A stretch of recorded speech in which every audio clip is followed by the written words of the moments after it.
Assalamualaikum warahmatullahi wabarakatuh.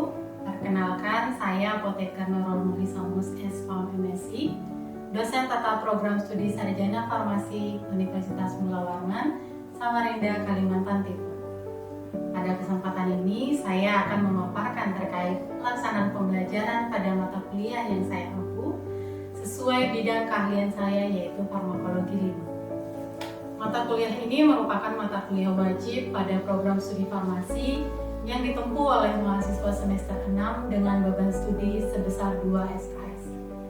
Perkuliahan dirancang dalam 16 kali pertemuan yang terdiri atas 13 kali pertemuan tatap muka untuk penyampaian materi, 1 kali kegiatan Project Based Learning atau PJBL sebagai implementasi pembelajaran berbasis proyek, serta 2 kali evaluasi pembelajaran yaitu ujian tengah semester dan ujian akhir semester. Mata kuliah farmakologi 5 secara umum membahas patofisiologi berbagai penyakit akibat infeksi bakteri, virus, jamur, parasit, serta gangguan kulit. Selain itu, mahasiswa mempelajari farmakologi klinis secara komprehensif yang meliputi mekanisme kerja obat, aspek farmakokinetik, serta aspek keamanan penggunaan obat terkait penyakit tersebut. Mata kuliah ini juga membekali mahasiswa dengan konsep dasar imunologi, serta farmakologi vaksin, imunoserum, dan imunomodulator sebagai dasar dalam memahami terapi dan pencegahan penyakit. Mata kuliah ini mendukung pencapaian 3 capaian pembelajaran lulusan program studi, yaitu CPL 1, CPL 2, dan CPL 3 yang tertuang dalam MPS dan telah divalidasi oleh koordinator program studi. Adapun CPMK pada mata kuliah ini yakni CPMK 1, yaitu mahasiswa mampu menjelaskan patofisiologi berbagai penyakit akibat infeksi bakteri, virus, jamur, dan parasit. Selanjutnya CPMK 2, yaitu mahasiswa mampu menjelaskan konsep dasar imunologi dan vaksin, imunoserum, dan obat-obat yang digunakan sebagai imunomodulator. Dan yang terakhir CPMK 3, yaitu mahasiswa mampu menjelaskan jenis gangguan kulit serta farmakologi obat-obatan yang digunakan pada gangguan tersebut. Pelaksanaan pembelajaran pada mata kuliah ini menerapkan pendekatan delivery, interaction, dan assessment.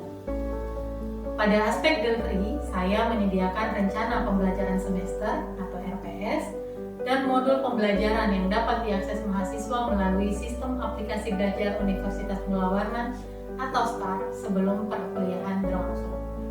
Hal ini bertujuan agar mahasiswa memiliki kesempatan mempelajari materi terlebih dahulu sehingga lebih siap mengikuti proses pembelajaran. Penyampaian materi dilakukan melalui presentasi interaktif secara tatap muka yang didukung dengan media pembelajaran visual berupa video untuk membantu mahasiswa memahami konsep-konsep yang kompleks secara lebih mudah dan sistematis. Pada aspek interaction, saya membangun komunikasi 2 arah dengan mahasiswa melalui kuis interaktif yang dikemas dalam sesi tanya jawab selama proses pembelajaran berlangsung. Pertanyaan-pertanyaan yang saya ajukan tidak hanya bertujuan untuk mengukur pemahaman mahasiswa terhadap materi, tetapi juga mendorong mereka untuk berpikir kritis, menyampaikan pendapat, serta terlibat aktif dalam diskusi kelas.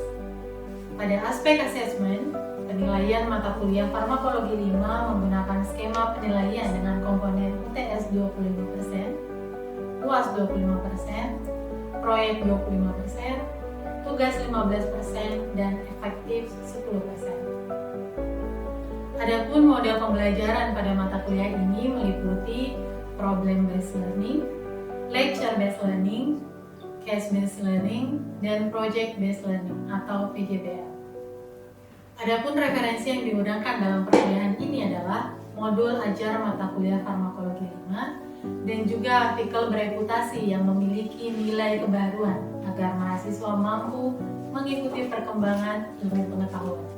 Baik, berikut adalah video pembelajaran pada mata kuliah farmakologi 5 dengan materi reaksi hipersensitivitas pada pertemuan ke-12.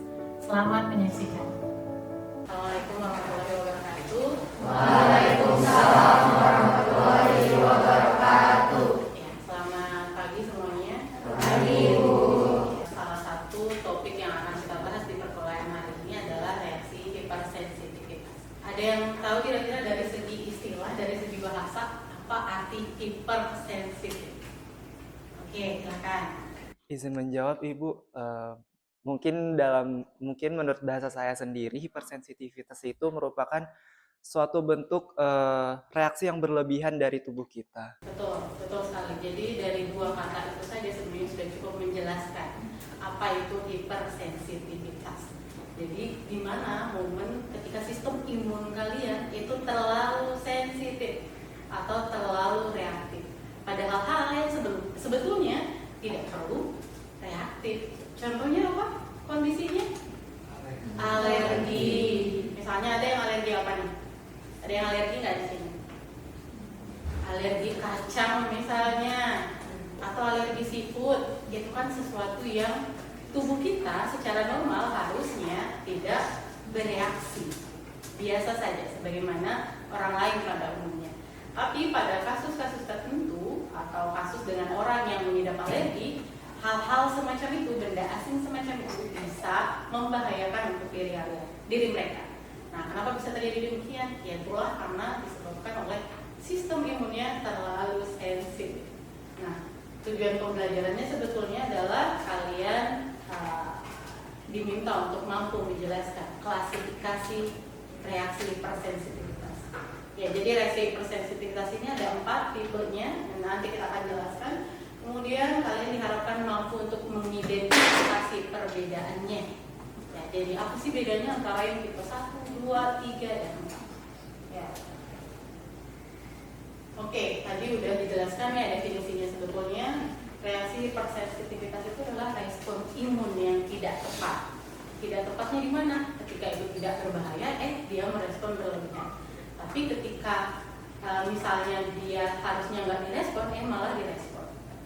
Contohnya misalnya selain alergi, apalagi reaksi hipersensitivitas yang bisa terjadi? Alergi, selain alergi,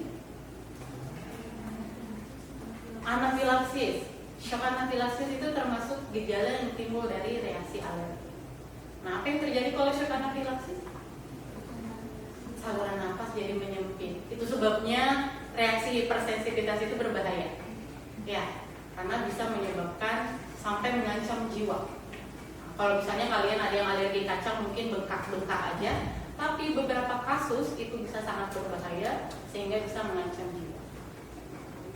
Nah, apa sih penyebab reaksi hipersensitivitas? Yang pertama, hilangnya toleransi terhadap bahan asing. Nah, jadi kamu jadi nggak toleran sama bahan asing tersebut. Padahal sebenarnya pada orang normal itu hal-hal yang seharusnya bisa ditoleransi. Nah, contohnya tadi kacang, seafood, atau bahkan ada kasus di mana nasi itu bisa menyebabkan alergi, air itu bisa menyebabkan alergi. Nah, itu kan hal-hal yang normal ya. Nah, tubuh pada orang yang memiliki reaksi hipersensitivitas, dia kehilangan toleransi pada hal-hal yang tidak berbahaya. Kemudian ada namanya self reactivity, kegagalan self tolerance. Dia gagal mentoleransi dirinya sendiri. Artinya apa? Zat yang tadinya atau benda yang tadinya itu dianggap sebagai sesuatu yang merupakan bagian dari dirinya sendiri, itu dianggap sebagai sesuatu yang asing. Bayangkan kalau misalnya sistem imun kalian yang harusnya mengeliminasi benda asing yang datang dari luar yang sifatnya berbahaya malah menyerang sel atau menyerang diri kalian sendiri. Itu termasuk reaksi hipersensitivitas atau disebut juga dengan autoimun. Auto itu artinya dia menyerang diri kamu sendiri. Kenapa bisa terjadi demikian? Karena sistem imun kamu gagal membedakan mana yang sel, mana yang non sel. Jadi sistem imun kita naturalnya dia mampu membedakan sel dan non sel, mana yang asing, mana yang tidak asing. Nah, setelah itu, kalau misalnya sudah mampu, yang asing berarti harus dieliminasi kalau dia berbahaya. Kalau dia tidak berbahaya, ya nggak usah direspon, kayak kacang tadi. Tapi kalau dia adalah bakteri berbahaya misalnya, ya harus direspon. Nah, tapi ada kasus tertentu dia malah menyerang tubuh kamu sendiri, karena dia nggak mampu membedakan ini tubuh saya apa bukannya. Nah, itulah autoimun. Nah, mari kita masuk ke tipe-tipe reaksi hipersensitivitas. Kalau tadi kalian menyebutkan alergi termasuk reaksi hipersensitivitas, maka itu masuk ke tipe 1 atau dia disebut juga allergic reaction atau IgE mediated hypersensitivity atau biasa juga disebut immediate hypersensitivity. Kenapa immediate? Karena begitu kamu makan kacang misalnya, ya akan langsung timbul gejalanya. Entah gejalanya bengkak-bengkak atau gatal-gatal atau tadi bahkan sampai shock anafilaktik. Nah, ini namanya reaksi hipersensitivitas tipe 1. Kenapa dinamakan IgE immediate hypersensitivity? Karena secara molekular patofisiologinya itu melibatkan IgE. Jadi yang paling berperan adalah IgE. Nah, contohnya tadi sudah dijelaskan ya. Salah satu alergennya itu bisa debu, makanan, bisa spora, atau bisa serbuk sari. Biasanya itu di negara-negara 4 iklim ya. Mereka tingkat alerginya terhadap spora itu tinggi. Kalau di Indonesia nggak sebanyak itu. Nah, ini dia mekanisme patofisiologi terjadinya reaksi hipersensitivitas tipe 1. Di mana ada namanya fase sensitisasi atau first exposure. Itu momen dimana kalian pertama kali terpapar alergennya. Nah, kemudian ada momen dimana kalian terpapar untuk kedua kalinya. Nah, apa sih yang terjadi di sini? Ketika terpapar pertama kali, alergen akan dikenali oleh APC, kemudian APC akan memperkenalkan pada T-helper 2, kemudian T-helper 2 akan menginformasikan sel B untuk memproduksi IgE. IgE nempelnya kemana? IgE nempel ke sel mas. Dia akan nempel ke sini. Pada paparan yang kedua kalinya, alergen itu akan langsung ke sini. Setelah itu dia akan mengaktifasi sel mas. Sel mas ini akan mengeluarkan histamin. Oleh sebabnya obat alergi, obatnya apa? Antihistamin. Karena kenapa? IgE yang merupakan pemicu terjadinya alergi, ujung-ujungnya mediator yang dilepaskan itu adalah histamin. Histamin itulah yang menyebabkan berbagai macam reaksi yang sering kalian alami kalau mengalami alergi. Yaitu tadi ada macam-macam. Ada yang bengkak kulitnya, ada yang mengalami bronkokonstriksi, atau anafilaktik tadi shock anafilaktik. Karena reseptor histamin itu ada di mana-mana. Jadi setiap orang mungkin akan berbeda responnya. Nah, kemudian terapinya seperti apa sih? Terapi yang utama adalah hindari alergennya. Ya, kemudian yang kedua tadi udah kalian sebutkan antihistamin. Antihistamin ini ada banyak, ada 3 ya, generasinya generasi 1, 2, dan 3. Yang paling familiar yang mana biasa kalian gunakan? Cetirizine, CTM. Ya, ini paling murah meriah, CTM.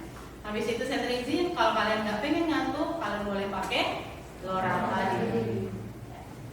Atau biasa juga diberikan leukotriene antagonis. Ini memblok leukotriene. Sebetulnya di reaksi alergi selain histamin itu ada leukotriene juga. Oleh sebabnya ada antagonis leukotriene juga. Tapi umumnya memang alergi itu diberikannya antihistamin. Kemudian ada mast stabilizer. Mast stabilizer ini penstabil sel mas. Tadi sel mas itu kan gampang ngeluarin histamin ya ketika dia diaktifasi oleh alergen di paparan berikutnya. Nah, gimana caranya biar histaminnya gak keluar? Ya harus distabilkan sel mas. Makanya ada yang namanya mast stabilizer. Contohnya neopromil, pramoglika. Ya, ini mungkin udah familiar buat kalian. Kemudian terapi lainnya adalah kortikosteroid. Kortikosteroid biasa juga disebut obat dewa ya. Nah, salah satunya karena dia punya kemampuan menekan sistem imun kalian. Salah satu efek yang sering ditimbulkan dari obat kortikosteroid adalah efek imunosupresan. Itu sebabnya orang yang terlalu reaktif sistem imunnya itu harus ditekan pakai kortikosteroid biar nggak terlalu reaktif. Kemudian biasanya juga diberikan epinefrin ya kalau ini sudah sampai di tahap shock anafilaktik tadi.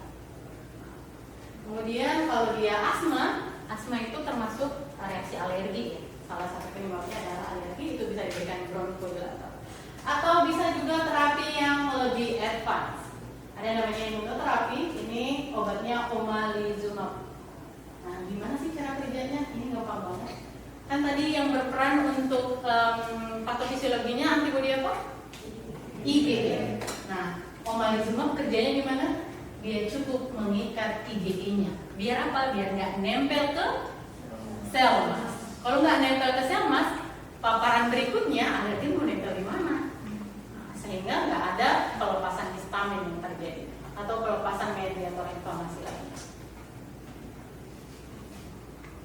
Kemudian selanjutnya reaksi hipersensitivitas tipe 2. Reaksi hipersensitivitas tipe 2 ini juga dimediasi oleh antibodi. Kalau satu tadi IgG, nah yang ini dimediasi oleh IgG dan IgM. Jadi yang memicunya adalah IgG dan IgM. Salah satu kejadian yang akan terjadi kalau misalnya IgG atau IgM ini hiperreaktif, dia akan mengaktifasi sistem imun yang lainnya. Kalau sistem imun yang lainnya teraktivasi, maka ujung-ujungnya akan terjadi kerusakan pada jaringan. Contohnya misalnya aktivasi komplement, salah satu akibat yang akan terjadi adalah lisis sel pada jaringan kalian. Atau kalau misalnya opsonisasi ini dia akan memfasilitasi antigen tadi untuk dimakan oleh makrofag. Nah, makrofag ini juga akan mengeluarkan sitokin pro-inflamasi. Itu juga berbahaya kalau berlebihan. Nah, intinya IgG atau IgM ini akan memfasilitasi sistem imun yang lainnya untuk ikut berkontribusi dalam reaksi hipersensitivitas, sehingga bisa turut memperparah gejala. Contohnya mungkin yang paling sering adalah donor darah. Donor darah nggak boleh kan? Beda-beda ya. A ke B, B ke A, AB ke A, nggak boleh ya. Nah, karena sistem darah kita itu, kalau kalian masih ingat, A, B dan O. Sebenarnya bukan O ya, 0. A, B dan 0. A itu apa? Adalah sel darah merah yang punya antigen A. B itu adalah sel darah merah yang punya antigen B. Kalau AB, dia sel darah merah yang punya antigen A dan B. Kalau 0, dia tidak punya antigen sama sekali. Itu sebabnya dia boleh mendonorkan darahnya ke siapa saja, karena dia nggak akan dianggap sebagai sesuatu yang asing, karena dia nggak punya antigen. Nah, lain cerita kalau AB mendonorkan ke A misalnya, bisa nggak? Tidak bisa, karena AB membawa antigen B, akan dideteksi oleh golongan darah A sebagai sesuatu yang asing. Dia akan mengeliminasi itu. Nah, ini salah satu kejadian juga yang sering terjadi berkaitan dengan reaksi hipersensitivitas tipe 2, itu adalah erythroblastosis fetalis. Penggolongan darah itu bukan cuma AB dan 0. Yang ada juga sistem resus. Resus positif dan resus negatif. Apa sih itu? Resus positif adalah ketika darah kamu punya antigen D. Nah, kalian mungkin sering mendengar ada yang namanya A positif, A minus, O positif, O minus. Nah, itu karena ada tidaknya antigen D di sel darah. Nah, pada kasus ibu yang memiliki resus negatif kemudian mengandung dengan bayi resus positif, itu akan menyebabkan erythroblastosis fetalis. Karena kenapa? Sistem imun tubuh si ibunya akan menganggap bahwa si bayi itu asing karena dia punya antigen D. Sehingga sistem imun tubuhnya si ibu itu akan memproduksi antibodi. Antibodi tadi akan menyerang si bayi. Dan bayi salah satunya itu bisa menyebabkan kematian juga ya, karena dihancurkan oleh sistem imun ibunya sendiri. Nah, biasanya erythroblastosis fetalis ini terjadi itu kalau hamil kedua. Hamil pertama biasanya itu baru bikin antibodinya dulu, mengenali antigennya dulu. Setelah dia hamil kedua kalinya dan resusnya masih sama, resus positif, maka dia akan dihancurkan oleh sistem imun ibu.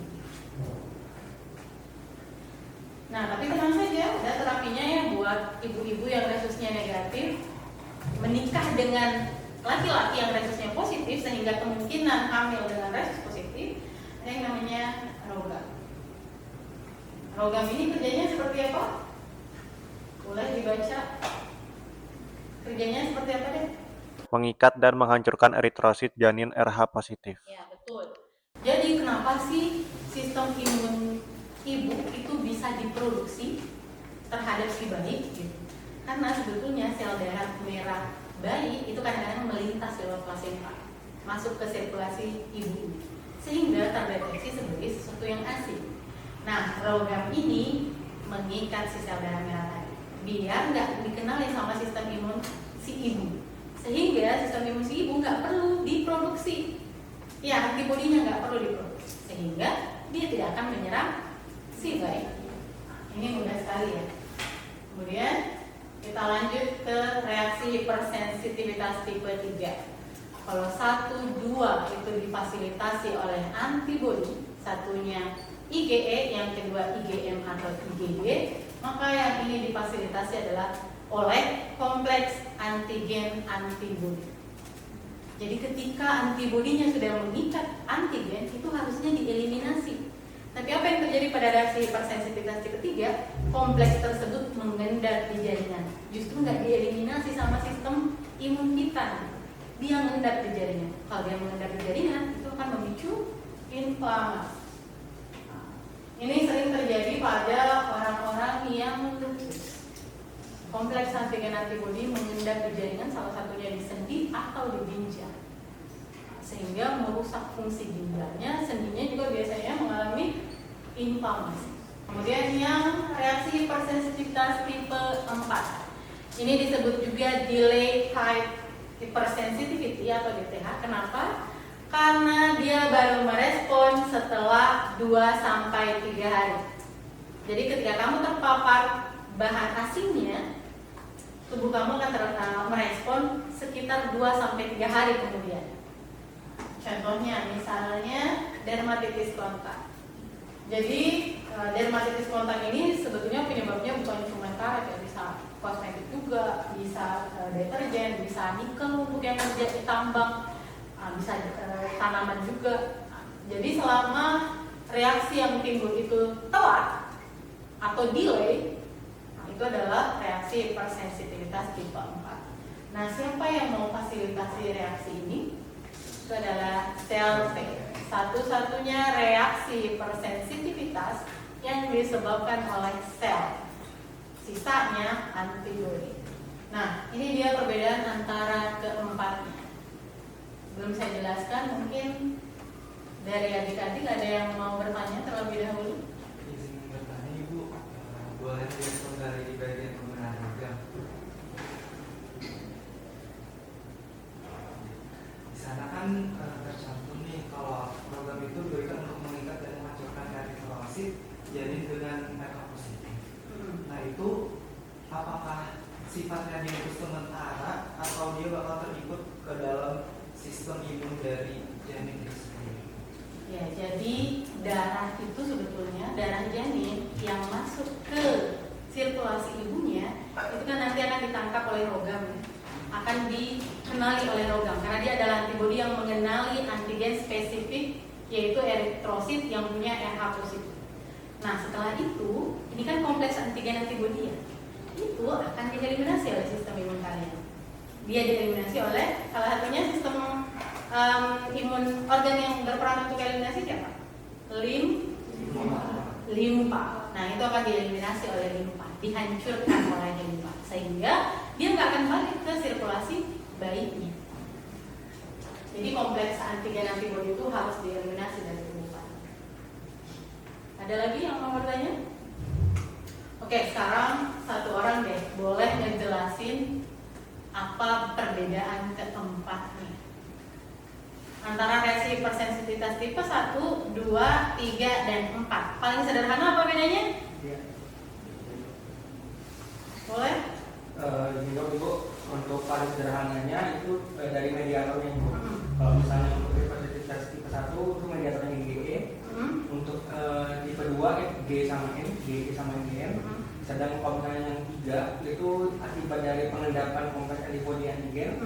Sedangkan untuk yang keempat itu yang asalnya disebabkan oleh sel T. Iya, oke, betul sekali ya. Jadi gampang banget ngebedainnya. 3 pertama itu dimediasi oleh antibodi, sisanya sel T. Oke.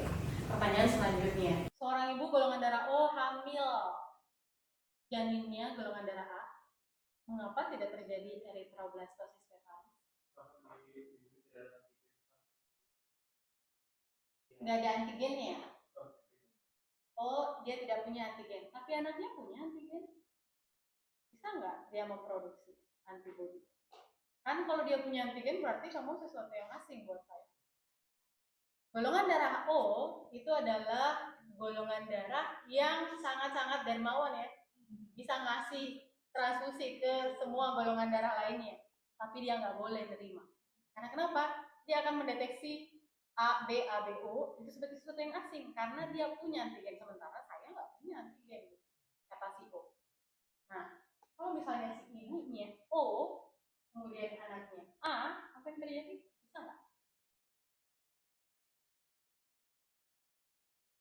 Ada yang pernah eritroblastosis fetalis gara-gara ibunya beda golongan darah sama anaknya? Nggak ada ya. Eritroblastosis fetalis itu hanya terjadi kalau perbedaan rhesus. Tapi kalau perbedaan golongan darah AB, ABO itu tidak terjadi. Kenapa demikian? Kuncinya ada di jenis antibodinya. Di reaksi hipersensitivitas tipe 2 ada 2 antibodi, IgG dan IgM. Mereka berbeda dari segi ukurannya. Kira-kira kalau IgG kecil, IgM ukurannya gede, mana yang bisa masuk ke janin? IgG. Berarti antibodi yang diproduksi oleh si ibu ketika berbeda rhesus itu IgG atau IgM? IgG. Jadi di sini ada perbedaan antibodi sebetulnya. Jadi kenapa bisa terjadi eritroblastosis fetalis? Ketika si ibu hamil rhesus positif, dia akan memproduksi antibodi yang bentuknya IgG. IgG ini ukurannya kecil, dia bisa masuk ke plasenta dan menghancurkan janin. Tapi kalau dia hamil dengan rhesus yang sama misalnya, atau rhesus yang sebaliknya, si ibunya yang positif, anaknya negatif, kan gak ada reaksi harusnya ya. Dan atau beda golongan darah, maka antibodi yang dihasilkan itu sebetulnya IgM. Darah janin itu akan tetap masuk ke sirkulasi ibu. Misalnya saya O, saya hamil A, berarti darah janinnya akan mengalir di sirkulasi saya juga sebagai golongan darah A yang punya antigen A. Tapi antibodi yang saya produksi adalah IgM. IgM ukurannya cukup besar untuk masuk ke plasenta, sehingga dia nggak akan membunuh janin. Jadi di situ letak perbedaannya ya. Kenapa sistem rhesus bisa, tapi sistem golongan darah ABO nggak bisa? Ya. Sampai sini bisa dimengerti? Ada pertanyaan? Udah cukup ya. Baik, kita tutup pertemuan hari ini dengan ucapan hamdalah, alhamdulillahirobbilalamin. Assalamualaikum warahmatullahi wabarakatuh. Waalaikumsalam warahmatullahi wabarakatuh. Terima kasih Ibu. Demikian pembelajaran yang saya sampaikan pada materi reaksi hipersensitivitas pada mata kuliah farmakologi 5. Video ini merupakan bagian dari dokumentasi pernyataan diri dosen sebagai bentuk unjuk kinerja pelaksanaan Tridharma Perguruan Tinggi pada proses sertifikasi dosen gelombang 1 tahun 2026. Besar harapan saya, tayangan ini dapat memberikan gambaran mengenai pendekatan pembelajaran yang saya terapkan dalam mendukung tercapainya capaian pembelajaran mahasiswa. Terima kasih atas perhatiannya. Wassalamualaikum warahmatullahi wabarakatuh.